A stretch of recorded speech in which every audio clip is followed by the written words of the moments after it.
Sup nerds, welcome back to my channel. My name is Maddie. If you're new here, hope your day is going well. I'm going to talk about a lady who faked her death to promote book sales. I will not be recapping anything. If you want the TLDR, I would definitely recommend Rachel's video. I'll have it linked down below where she goes over all the nitty gritty. All I can say is that bullying is not good, but scamming people out of money by faking your death is just, I don't know, like apples and oranges. It's not the same. But without further ado, let's chat about His Wicked Way by Susan Meachen. So here's the thing. I was just curious about this author and her writing, and I found a book by her on Kindle Unlimited. So I was like, how about I just find out what's going on? Let me see what's happening here for science, you know? This book is like 100 pages or so on Kindle, and it took me 2 weeks to read. 2 fucking weeks. I was recovering from having my wisdom teeth taken out, so that could have been part of the delay, but it was also one of the most painful experiences reading-wise that I've had in a while. But before we get into it, let's talk about today's sponsor. You don't have to fake your death to protect your online privacy with today's sponsor, Atlas VPN. Atlas VPN protects your data and private information while you surf the internet so that you can go about your business without having your privacy compromised. Protect yourself from nasty malware attacks and keep those Google searches private. Enjoy the most affordable online protection for only $1.99 a month with a 30-day money-back guarantee. Plus, unlock all of your fave content from all over the world and access your favorite show because it's not available in your country. Atlas VPN can help you escape that pesky problem. Bonus, you can save money while online shopping and also protect unlimited amount of devices with one subscription. Remember, Atlas VPN is running a huge discount right now. You can get a 3-year subscription for just $1.99 a month with a 30-day money-back guarantee. Time is running out, so click the link below to get your deal. Now, in the words of Little John, let's go. Our main character's name is Jade. He's 20 years old and has inherited a mafia family based in the good old state of Georgia. For any Georgians out there, let me know if you've got mafia activity. I don't know if they'd have a lot to do out there with the peaches and the cows, but I could be wrong. I'm just a West Coaster, so please educate me on this. I just don't think that, there would be a lot of activity out there for mafia-related stuff. But back to our resident baddie, Jade. He is violently against marriage. But who can blame him? His mommy and daddy didn't love each other, so he's going to be incredibly awful to every woman he ever meets. This whole book felt like I was reading 365 days, but Massimo was actually Andrew Tate. And I had to be locked into his perspective for the entire fucking book. I have never wanted Greta Thunberg to show up with a pizza box, more so than reading this book. So Jade apparently finds out that he's been betrothed to this random other woman from a different mafia family for his entire life, and everybody knew about it but him. Just gotta blow. Your whole family knows that you're engaged, but you? It's kind of rough, buddy. Like, he knew that he was going to have to get married. It's been drilled into my head, my days of being a single man are numbered, and the countdown started at birth. It's a very strange thing to say. But also, the dreams of a young man are never taken into consideration when you are destined to be the future head of a mafia family. Ah yes, definitively the most shat upon dreams, that of young men that inherits generational wealth by ill-begotten means.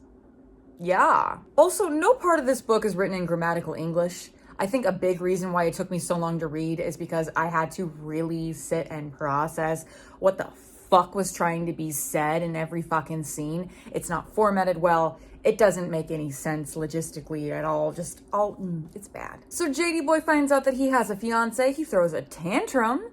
Because of course he does. Everybody's like, yeah, whatever, let's go to Italy. So they go to Italy. One character speaks Italian for like 2 seconds, but it's like the same phrase over and over again.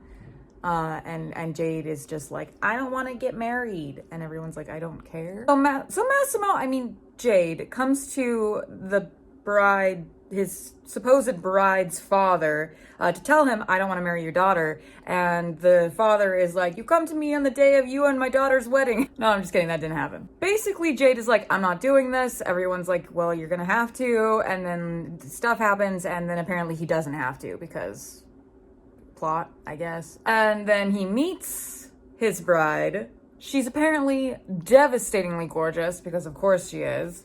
And she's like, well, why don't you want to marry me? And Jade's like, I hate women. And Alexandria is like, fair. And then she leaves. Following this, there's a scene where Jade is trying to get his dick hard at a strip joint, and Alexandria just happens to be there. And then he goes all he-hulk on her because she's at this like slutty dive bar strip joint in Italy. And he doesn't like that she's there. So he's going to take her home because she's a good girl.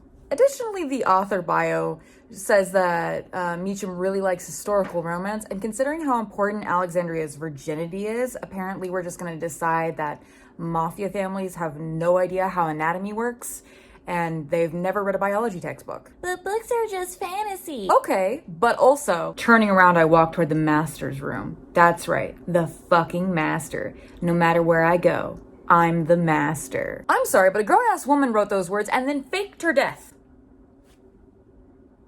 I just can't. So because this book was written with zero thought process, Jade gets his way. He doesn't have to marry Alexandria, but when he's on his way back from Italy, guess who's stowed away on his bed? Because she's a silly little goofy goober. Alexandria, it's the love interest. Because he just accidentally kidnaps her. Which, to be honest, would have actually been an improvement on the 365 days storyline if he like accidentally kidnapped someone. I'm not a mafia romance reader, so I just like don't kind of get the allure of these men that are like truly just not great people, but like, you guys do you. Additionally, because every romance author has to do this now, he has a pet name for Alexandria, which is Honeysuckle, because she smells like honeysuckle. Not only am I mentally scarred from the word honeydew, I just don't understand why romance authors have to give their main love interests like Ratatouille level nostrils. Like, find me a man out here that can identify the exact fucking flower his bitch smells like. No one can tell me that honeysuckle, the term honeysuckle, is sexy. Feel free to prove me wrong, TikTok people. Like, you know, just figure out how to say that in a sexy fucking voice, and if you win, good for you, but I don't believe that. That would literally make me cringe so hard my teeth crack. Once again, back to the book version of an escape room. So Alexandria stows away on the plane. Jade threatens her with violence, and then also calls her mentally challenged repeatedly. Considering the fact that I only read mafia romances when they're like making a stir, a la 365 Days, Den of Vipers, I don't know if this is like just a genre tradition, but like some of this stuff is just giving no, basically. It's giving please stop. Like, I just dated, to say the least. In the author bio, once again, meachen says that she actually likes it when she hears from readers that they didn't like her book, which is interesting considering the fact that she faked her death because she was being bullied. So that's a bit odd. So instead of putting his private jet in reverse and taking the bitch back to her family, Jade just takes Alexandria with him and they start playing house and his Georgia mansion thing. Then there was a line that I kind of liked. The road to hell is paved in the best of intentions, and hell is my final destination. It doesn't make any sense. It compels me, though. There's a bunch of typos here, and in general, it was so hard to figure out what the fuck was happening in this book at all times. And it just appears that meachen was taking a page out of Piper CJ's book that editing is just, not required when you're publishing romance books, apparently.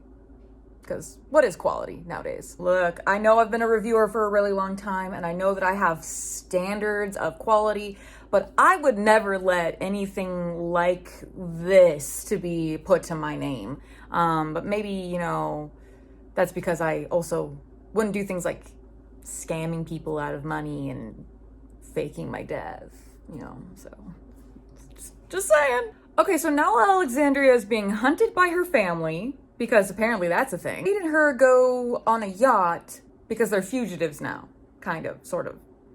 And also, it's 64 pages into the 105-page book, and there has not been a singular steamy scene this entire time, which is not fucking worth it when it comes to a book like this. But once they do the do, it's one of those scenes where it's really unclear where the body parts are, and if you try and figure out how they're doing said do, you might give yourself a migraine. But now Jade has it bad for Miss Thang here, and that's probably because she's got magic pussy energy. She was a virgin, all of that shit. We are way past bed partners. She burrowed under my wall and set up camp on my emotions. I'm sorry, all I can think of is Alexandria is the guy mole from Atlantis burrowing in and like squatting inside of this completely emotional, disparate man's life. Fucking brilliant. So once again, despite the fact that these two were supposed to get married, everyone's now really mad that they slept together and they have to go to war. I'm sorry, I know that I'm a random on the internet, but I just don't get this shit. Like, why are we going to war? They were supposed to get married in the first place. So they gotta gear up, and Jade and his henchmen, Death, Rooster, Tank, and Joseph have to fucking gear up to fight the other mafia family. So there's like a fight or whatever. A pregnant woman dies. Was she a character before? No. Not important. But everything's fine apparently afterwards, and Alexandria is not pregnant. But I don't think Jade and her are actually married yet. I don't know. I stopped caring. And I'm considering the fact that I need all of the brain cells I have left, I decided not to look too closely at the end of this book. But the moral of the story here is that if you are planning on promoting any sort of novel, faking your death is non-advisable. Just so you know. Lastly, the dedication this book has, it brought me to fucking tears. Mostly because it's at the end of the book. To my future son-in-law, welcome to the most fucked up family in the world. But we will always have your back as if you were one of our own. I got a thing here. Like, is this book supposed to be for, like, her son-in-law? Like, is it in Jade's POV because her daughter's getting married? And is this the daughter that may or may not exist? Like, the daughter she impersonated when she died, quote unquote? Like, I'm sorry, I just have so many questions, and I want zero answers. I'm good. All right, guys, thank you so much for watching. If you got to the end of the video, give me a heart emoji down below. I had a great time. Not really, but I hope you guys enjoyed. Like, subscribe, all the good stuff. Bye!